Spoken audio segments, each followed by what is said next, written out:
In terms of how the front-running candidates might appeal to, or really how any of the candidates might appeal to Pennsylvania voters, if we look at exit polls from the early states on the Democratic side, Clinton has tended to do well among women voters. And women voters in 2008, the last time there was a contested primary in the state of Pennsylvania, female voters were more likely to turn out to the polls. So I think Clinton does have a little bit of a built-in advantage with Pennsylvania primary votes. On the Republican side, Trump has tended to do well among male voters and among voters who don't have a college degree.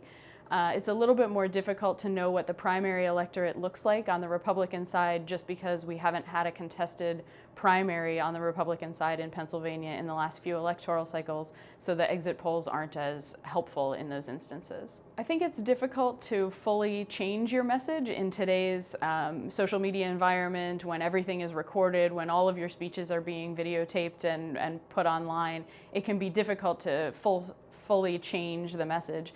I think what ends up happening is candidates speak to different constituencies and they emphasize different issues. So it's not that they're changing positions, but they might emphasize different issues. So you're going to talk about different issues in Philadelphia than you are going to talk about in Cumberland County or in Adams County. So Trump's campaign to date has really been built on being strong and winning. And so the question is, at some point, will he have to start talking about more substantive policy issues?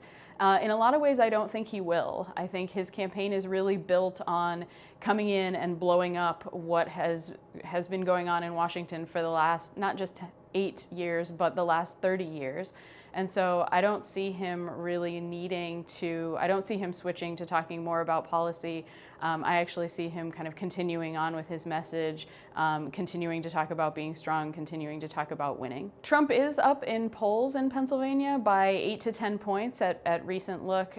So there does seem to be some resonance with Pennsylvania voters with respect to his message. I think he will have a harder time in Pennsylvania in the general election, in part because of the registration advantage that Democrats hold, but in part because of the lack of specificity. And I think Pennsylvanians pride themselves on their evaluation of the issues and their evaluation of individual candidates with a little bit more specificity.